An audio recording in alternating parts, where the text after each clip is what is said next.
मैया मोहे मंगल दर्शन दीजे। मनुष्य के जन्म की सफलता, मनुष्य के जन्म का साफल्य अंत कण में जब परिपूर्ण परमेश्वर देवादिदेव सर्वशक्तिमान महाराज अधिराज के लिए व्याकुलता उत्पन्न हो जाए, तड़प पैदा हो जाए, लगन की जोत जग जाए, उस परमात्मा के सिमरन के बगैर, चिंतन के बगैर चैन न आवे, तब समझो कि हमारा मनुष्य का जन्म लेना सफल है। क्योंकि मनुष्य के जन्म को सर्वश्रेष्ठ कहा गया। सर्वश्रेष्ठता की विशेषता ये नहीं, डेफिनेशन ये नहीं कि मनुष्य के पास धन है, दौलत है, मान है, सम्मान है। मनुष्य के अंदर सर्वश्रेष्ठता का जो गुण है, उस निज स्वरूप की लख हो, उस परिपूर्ण परमात्मा से प्रीति हो, उसके नाम की दौलत खजाना उसके पल्ले हो, उसे समझ आ जाए कि मनुष्य के जीवन का लक्ष्य है भगवत प्राप्ति। बाकी जितने भी साधन हैं सब उदर पूर्ति के साधन हैं। जितनी भी जगत की संपदाएं हैं यही लोक की हैं, पर लोकगामी एक भगवान के नाम का खजाना, जैसा स्वामी सत्यनारायण जी महाराज ने अमृतवाणी में लिखा है, पूंजी राम नाम की पाइये पाथे सात नाम ले जाइए, नाशे जन्म मरण का खटका, रहे राम भगत नहीं अटका।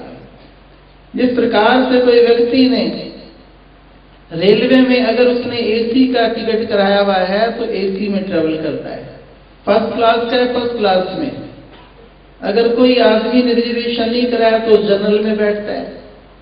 तो इसी प्रकार जैसी जिसके पास टिकट है, ये अपने जीवन में पता है कि हमारी प्रारब्ध क्या होगी, अगला जन्म क्या होगा, कि जैसा व्यक्ति बीज बोता है, जैसा बीज वैसा वृक्ष, जैसा वृक्ष वैसा फल। जैसे आम के वृक्ष पे आम लगते हैं, नीम के पेड़ पे नीमकोलियां लगती हैं, ठीक इसी प्रकार कोई किसी को ना जाने, बात अलग है, पर अपने आप को सब जानते हैं कि मैं क्या हूं।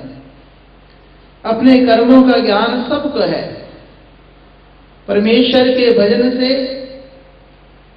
पाप कर्मों की वृत्ति बदल जाती है, पाप कर्म छूट जाते हैं सिमरन से, जब से। ठोकरें तभी व्यक्ति खाता है जब अंधेरे में चलता है। किसी के हाथ में टॉर्च है, एक प्रकाश की व्यवस्था है, तो ठोकर खाने से बच जाता है।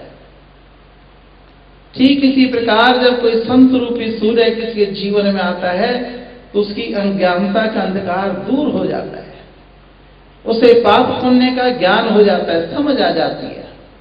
कैसे समझ आती है कि जब संत महापुरुषों की संरक्षता मिलती है, सानिध्य मिलता है, समीपता मिलती है, और उन महापुरुषों द्वारा जब नाम की ज्योति जग जाती है, दीपक नाम जगा जब भीतर मिटा अज्ञान अंधेरा, अब मुझे राम भरोसा तेरा।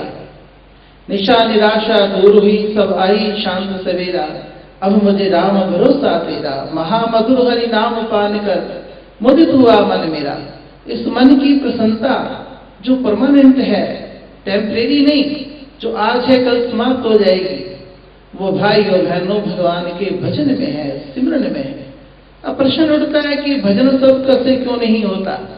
बिना संत कृपा के, बिना संत की समीपता के, बिना संतों से मार्ग मिले, बिना संतों से साधन मिले, ये मन नाम में भी लीनता लाभ नहीं करता। जब संत महापुरुषों से नाम रूपी साधन मिलता है, उस साधन से साधना करते हैं, उस साधना से सिद्धि प्राप्त होती है, अर्थात उस परिपूर्ण परमेश्वर का मधुर मिलाप, उसके देव द्वार से हृदय के आंगन में कृपा की बरसात, जिससे मन की मलिनता धुल जाती है, मन निर्मल हो जाता है, मन में धर्म का ध्वज फहरने लगता है, मन में धर्म जो है वो धर्म धारण करता है, मन में धर्म की स्थापना हो जाती है। किसी ने पूछा जिज्ञासु ने संत से कि महाराज ये धर्म का मूल क्या है? जैसे वृक्ष की मूल जड़ है, ठीक इसी प्रकार पूछा गया है। तो महाराज तुलसीदास जी महाराज ने कहा, दया धर्म का मूल है, पाप मूल अभिमान। धरती तुलसी दहना छोड़िए जब तक घट में प्राण। उन्होंने कहा कि इसका मूल्य क्या है, ये धर्म कैसे प्राप्त हो, कैसे पता चले? क्या धर्म का ये अर्थ है, धर्म के साइन है, चिन्ह है कि गले में कोई माला पहन ले या भाल पे तिलक लगा ले या कोई वस्त्र पहन ले या हाथ में माला ले ले या कमंडल ले ले? क्या ये धर्म है? संत ने कहा नहीं, दया धर्म का मूल है। जब तुम्हारे अंदर धर्म आने लगे तो तुम्हारे हृदय में दया आ जाएगी। जब तुम्हारा हृदय किसी दुखी को देख के द्रवित होने लगे, तुम्हारे हाथ किसी की सहायता के लिए उठने लगे, तो समझो तुम्हारे अंदर धर्म प्रवेश कर रहा है, धर्म आ रहा है। जो धर्म व्यक्ति होता है, जिसने धर्म को जीवन में धारण किया है, उसका हृदय में उदारता होती है। कल मैंने कहा था कि गलती करना कोई बहुत बड़ी बात नहीं, उदारता तो उसकी है जो क्षमाशील है, जो क्षमा कर दे। कि तुम्हारे जप तप करने का तभी लाभ है कि जब दूसरे के दोषों को अनदेखा करो और अपने दोषों को देखो, दूसरों को मान दो, खुद अमानी रहो, ये गुण है। पर हम धर्म की परिभाषा कुछ और समझते हैं कि काशी का व्रत रख लिया, हम धार्मिक हो गए, हमारे स्वर्ग का द्वार खुल गया। हमने थोड़ी सी पोथी के पन्ने पढ़ ली या जोत जगा ली, हम धार्मिक बन गए। धर्म चीज कुछ और है। धर्म वो है जिससे मनुष्य का जीवन बदलता है। जब सोच बदलती है, दृष्टि बदलती है, जब दृष्टि बदलेगी तो सृष्टि बदलेगी। एक धार्मिक पुरुष किसी माता को देखता है मातृभाव से, एक कामी देखता है पत्नी की ओर से, तो दृष्टि की बात है। दृष्टि कैसे बदलती है? जब संत महापुरुषों की संरक्षणा बनती है, उनके चरण कमलों में बैठकर हम भजन करते हैं, जप करते हैं, चिंतन करते हैं, सिमरन करते हैं, तो हमारा मन निर्मल हो जाता है, हमारे अंदर उदारता आ जाती है, हम क्षमाशील हो जाते हैं, अमानी बन जाते हैं। चैतन्य महाप्रभु से पूछा गया कि महाराज, सत्संग करने का अधिकार किसको है? जिसकी बहुत सुरीली आवाज है, या जो ढोलक बहुत अच्छी बजा लेता है, या जो बाजा बहुत अच्छा बजा लेता है, किसको अधिकार है? तो चैतन्य महाप्रभु ने कहा, जो तिनके से नीवा है, जो अमानी है, जो दूसरों को मान दे, दूसरे के दोष ना देखे, अपने दोषों को देखे, वो सत्संग करने का अधिकारी है। और ऐसे व्यक्ति की जो वाणी है, अंतःकरण से जब निकलती है, दूसरे के अज्ञानता के पर्दों को फाड़कर उसके अंदर ज्ञान की ज्योति प्रज्वलित कर देती है। जो मुख से बात निकलती है वो मुख तक रहती है, जो अंतःकरण से निकलती है अंतःकरण जाके लगती है। हमारे गुरुदेव महाराज ब्रह्मचारी कहा करते थे कि 3 प्रकार के प्रवचन होते हैं। एक प्रवचन तो वो होता है जो ब्राह्मण लोग करते हैं। किसी जब जाते हैं ब्राह्मण के पास कि महाराज जरा कष्ट है, बहुत अच्छा क्या तुम आ गए, तुम्हारे पे तो 7.5 चढ़ी हुई है। इतनी भयंकर बातें वो करेगा, जबरदस्ती उसको 2-4 अंगूठियां बना देगा। ये होती भयंकर प्रवचन, भयंकर बात। दूसरा होती है रोचक। रोचक होती जो मन को प्रमोद प्राप्त करे। बड़ी बड़ी कथाएं होती हैं, बड़ी रोचकता होती है।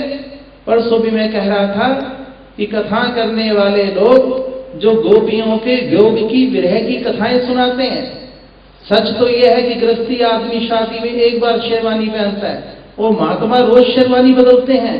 उन्हें क्या पता विरह क्या है, व्याकुलता क्या है, उस परमात्मा के नाम की आग क्या है, अंदर भाबड़ क्या है, व्योगन कौन थी। इसीलिए ऊधो से कहा था गोपियों ने, ये तो प्रेम की बातें हैं ऊधो, बंदगी तेरे बस की नहीं है।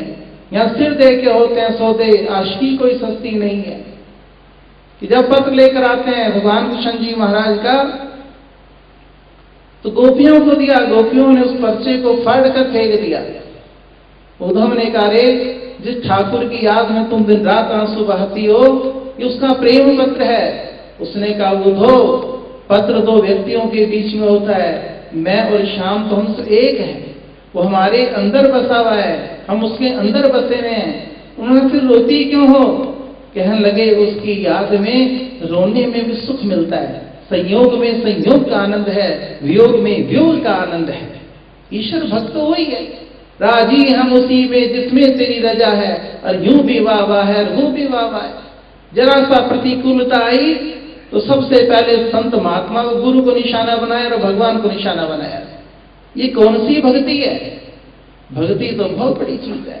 गुरुदेव महाराज ने भजन लिखा, प्रेमी बतेरे बनदे प्रेम निभांदे विरले, प्रेम दी पौड़ी उत्ते पैर टिकाना औखा, बल दी अग्नि दे अंदर देहनु जलाना सोखा।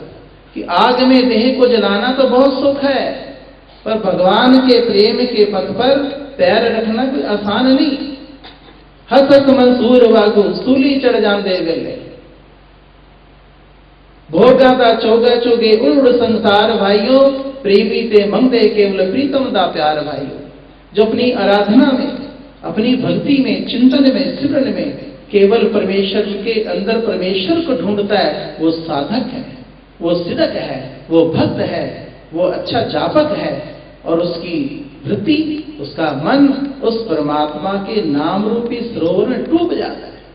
उस प्रेम पथिक के मार्ग में जितने भी विघ्न आए, बाधाएं आए, और अपने प्रीतम के मधुर मिलन में वो मार्ग उसे सुदृढ़ बनाते हैं, कष्ट सुदृढ़ बनाते हैं।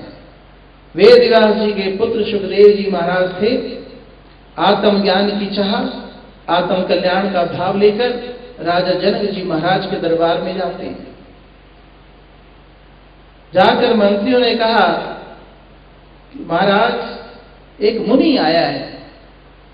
राजा ने कहा, मुनि से कारण पूछो, आने का कारण क्या है? कहने, महाराज मैं आत्मोन्नति चाहता हूं, आत्मोन्नति का साधन चाहता हूं। तो राजा जनक जी महाराज ने कहा कि जाओ उससे बोलो कि 3 दिन बाहर ड्योढ़ी पर खड़ा रहे। अंदर प्यास थी, लगन थी, आत्मोन्नति का भाव था। 3 दिन सुखदेव बाहर खड़े रहे। फिर शीश झुकाकर बोले, महाराज से कहो आदेश क्या है? उन्होंने कहा, इन्हें रणवासों में खड़ा कर दो, जहां रानियां हार श्रृंगार करके निकलते हैं।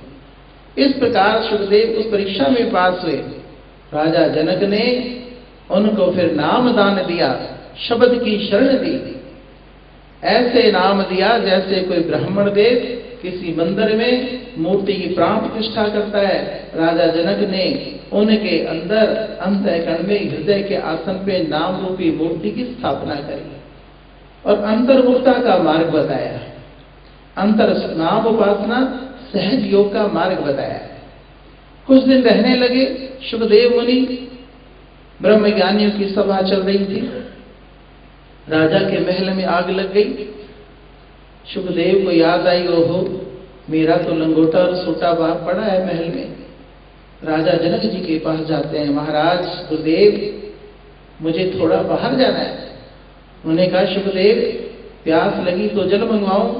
नहीं महाराज, मेरा लंगोटा पड़ा हुआ है, सोटा पड़ा हुआ है। राजा जनक ने कहा कि मेरे लाखों के महल जलते ही नहीं, तेरा लोटा संगोटा पड़ा है, पड़ा रहने दे। लगा ज्ञान जब पलटू को गया पलटू लौट। संत महापुरुषों के जो शब्द हैं वो इस प्रकार से लग जाते हैं अंतःकरण में। सुखदेव को ज्ञान हो गया, ओहो घर छोड़ा बार छोड़ा, अभी आसक्ति नहीं छूटी। तो घरों को छोड़ के मंदिरों में आना आसान है, पर मन वहीं पड़े रहते हैं। इसलिए संत कबीर ने कहा, कबीरा